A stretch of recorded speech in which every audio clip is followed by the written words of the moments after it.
and today we are at Castell Carreg Cennen.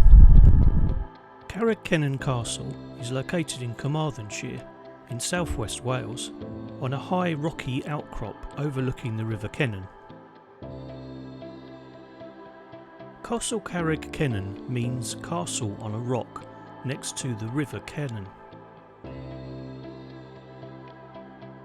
The formidable limestone precipice on which the castle stands was originally the site of a Welsh castle built by Rhys ap Gruffydd in the second half of the 12th century. Nothing remains of this castle. In 1277, at the start of Edward I's conquest of Wales, the Welsh lords of the region sided with Edward against the Welsh leader Llewellyn ap Gruffydd, and the castle was handed over to the English. 5 years later, a second phase of fighting began, and the local Welsh nobles switched sides, joining the wider Welsh rebellion and seizing control of the castle. By the following year it was back in English hands. In 1283, Edward I granted the castle to John Gifford, the commander at the battle where Llewellyn ap Gruffydd was killed. Gifford set about remodelling the castle. In early 1403, Owain Glendower, together with 800 men, attacked Carreg Cennen.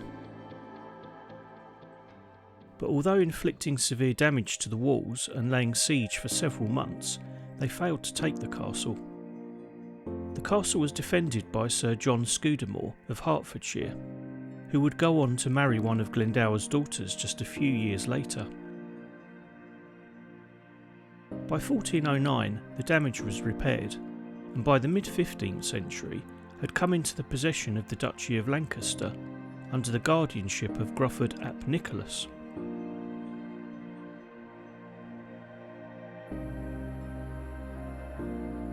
During the Wars of the Roses, Carreg Cennen became a Lancastrian stronghold.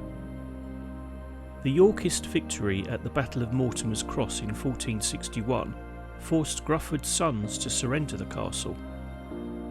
The Yorkists subsequently set about demolishing it with a team of 500 men.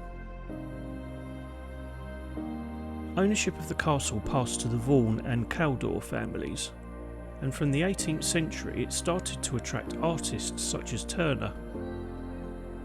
The second Earl Caldor began an extensive renovation in the 19th century, and in 1932 Carreg Cennen was under the guardianship of the Office of Works. In the 1960s, the castle was accidentally acquired by the Morris family of Castell Farm, when Lord Caldor's legal team made a mistake with the deeds and included the castle as part of the sale of the farm. Today the castle remains privately owned, but is maintained by Cadw.